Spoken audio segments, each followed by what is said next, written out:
Thank you ma'am. नमस्कार। इस इंटरमिनिस्ट्रियल press briefing के माध्यम से मैं उर्वरक विभाग के से संबंधित आपको सूचना देना चाहूँगी कि जो प्रिवेलिंग सिचुएशन है वो हमारे लिए बहुत इम्पॉर्टेंट एक वल्नरेबल सिचुएशन है जिसको कि हमने बहुत स्ट्रेटेजिक वे में डील किया है। Gulf region is an important source for our country for import of 20 to 30% urea, 30% DAP, and also we get 50% of country's LNG imports from the region. Other key feedstocks such as ammonia, sulfur, sulfuric acid भी हमारे लिए बहुत important है हमारी domestic production के लिए, जो कि प्रभावित है। इस prevailing situation में जो global fertilizer market है उसमें काफ़ी उछाल आया है prices में इन सभी चीज़ों में, और हमारी फ्रेट और रिलेटेड कॉस्ट भी बढ़ी है। Domestic production of urea impact हुआ है, और जो हाल ही में MOPNG की नोटिफिकेशन हुई थी जिसमें कि फर्टिलाइज़र सेक्टर जो कि प्रायोरिटी नंबर 2 का डोमेस्टिक प्रोडक्शन भी प्रभावित हुआ, जिससे कि हमारा थोड़ा शुरू में हमारा जो प्रोडक्शन है थोड़ा इम्पैक्ट हुआ 30 से 35 हज़ार पर टन पर डे के हिसाब से।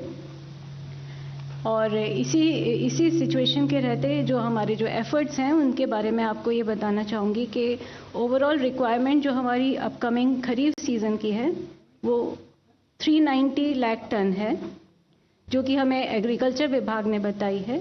इसके अगेंस्ट पिछले साल एक्चुअल सेल खरीफ में 361 लाख टन हुई थी। अभी हमारे पास एडिक्वेट स्टॉक अवेलेबल हैं in comparison to last year. Overall stock as on date that we have is 180 LMT, जो कि पिछले साल 147 लाख टन थे। तो हमारी इससे पता चल रहा है हमारी जो स्टॉक्स हैं वो काफ़ी अच्छी उसकी स्थिति है। अप्रैल और महीने के जो महीने हैं, अप्रैल और मई के जो महीने हैं उनमें हमारे लीन मंथ होता है एग्रीकल्चर का, और यूजुअली हम इसको स्टॉक बिल्डअप करने के लिए यूज़ करते हैं। इसी को मद्देनज़र देखते हुए हमने काफ़ी इंपोर्ट्स लाइन अप ऑलरेडी कर दिए थे। डोमेस्टिक प्रोडक्शन के बारे में जो गैस सप्लाई है जो हमारी प्रभावित हुई थी 60% हो गई थी, जो धीरे धीरे बढ़ के 65 हुई और अब 80% तक हो गई है, जो कि हमने एम्पावर्ड पूल मैनेजमेंट कमेटी के माध्यम से हमने स्पॉट बेसिस पे टेंडर किए और हमें हमारा अच्छा प्रोडक्शन 80% तक हो गया है सभी यूरिया यूनिट्स में। कोई भी यूरिया यूनिट जो इससे जो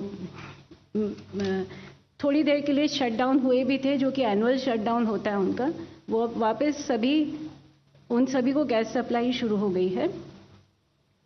और जहाँ तक सल्फर या और इंटरमीडिएट की उपलब्धता है, हमारे विभाग ने सभी ऑयल रिफाइनरीज को डायरेक्शंस दी है कि सल्फर या और इससे संबंधित कुछ भी इंटरमीडिएट है उसकी पूरी सप्लाई करें।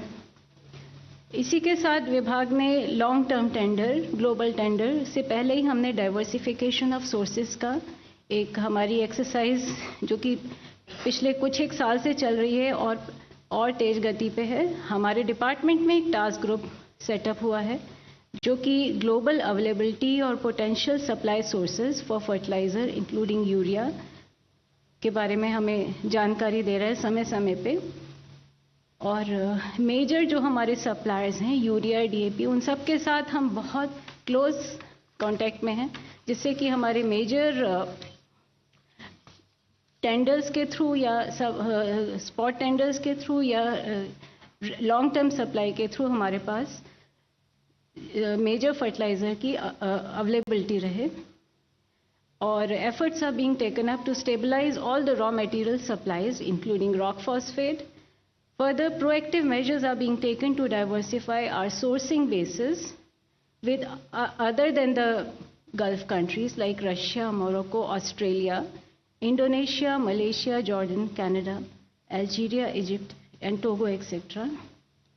विभाग इंडियन मिशंस के थ्रू सभी अपने वहाँ के इंडियन मिशन से कांटेक्ट में है for alternative supply sources.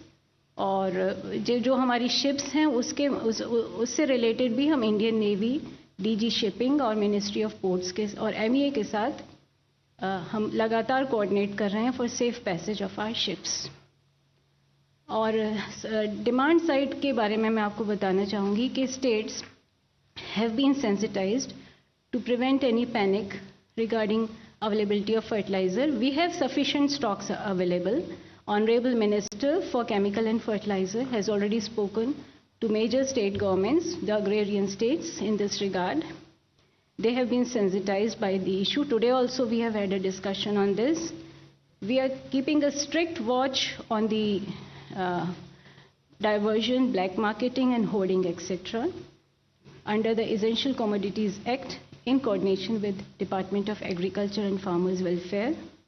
And the states have been encouraged to adopt innovations to manage the distributional efficiency.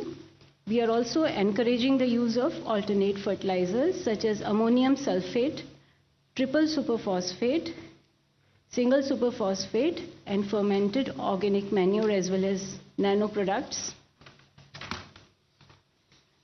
So as of today, we have adequate stock position, and the fertilizer, irrespective of the situation in the global market, urea and DAP are being made available to the farmers at the regulated price, that is 266 rupees 266 for 45 kg bag of urea, and DAP at 1350 per bag for 50 kg bag.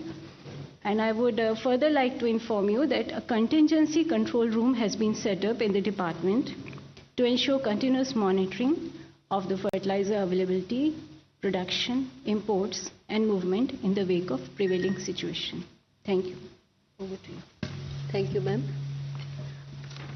अब मैं ministry of petroleum और natural gas की में joint secretary Sujata Sharma ji से अनुरोध करूंगी कि वे एनर्जी सिक्योरिटी और गैस सप्लाई पे जानकारी दें। Over to you ma'am. नमस्कार।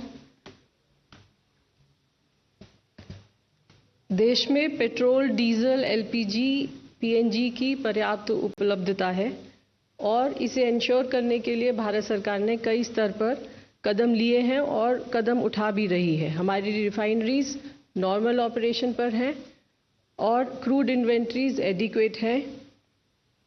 कुछ रिटेल आउटलेट्स पर नॉर्मल ऑपरेशन है, परंतु कुछ रिटेल आउटलेट्स पर पैनिक बाइंग भी ऑब्जर्व की जा रही है। इस संबंध में मैं ये बताना चाहूँगी देशवासियों को कि पेट्रोल और डीजल हमारे पास पर्याप्त मात्रा में उपलब्ध है। डोमेस्टिक मार्केट में पेट्रोल और डीजल पर्याप्त मात्रा में उपलब्ध हो और प्राइस भी इंक्रीज ना हो, इसी के लिए भारत सरकार ने एक्साइज ड्यूटी पेट्रोल और डीजल पर 10 रुपये रिड्यूस किया है, ये जैसा कि आपको पता है। इसके अलावा डोमेस्टिक मार्केट में डीजल की उपलब्धता को बनाए रखने के लिए, एटीएफ की उपलब्धता को बनाए रखने के लिए एक्सपोर्ट लेवी भी लगाई गई है। इसीलिए मेरा आप सभी से विनम्र निवेदन है कि कृपया अफवाहों पर विश्वास न करें, आवश्यकता अनुसार ही पेट्रोल और डीजल क्रय करें। नेचुरल गैस के संबंध में डोमेस्टिक कंज्यूमर्स को सीएनजी ट्रांसपोर्ट को 100% सप्लाई इंश्योर की जा रही है। ग्रिड पर जो भी इंडस्ट्रीज हैं उनको भी 80% सप्लाईज इंश्योर की जा रही हैं। भारत सरकार ने पिछले कुछ दिनों में कई इम्पॉर्टेंट स्टेप्स लिए हैं। इन स्टेप्स के अंतर्गत राज्य सरकारों को पीएनजी नेटवर्क के एक्सपेंशन के लिए लिखा गया है। इसके अलावा सेंट्रल मिनिस्ट्रीज को भी लिखा गया है। इसी क्रम में मैं आपको बताना चाहूँगी कि कई मंत्रालयों ने भी पीएनजी नेटवर्क को एक्सपेंशन को सपोर्ट करने के लिए कई ऑर्डर जारी किए हैं।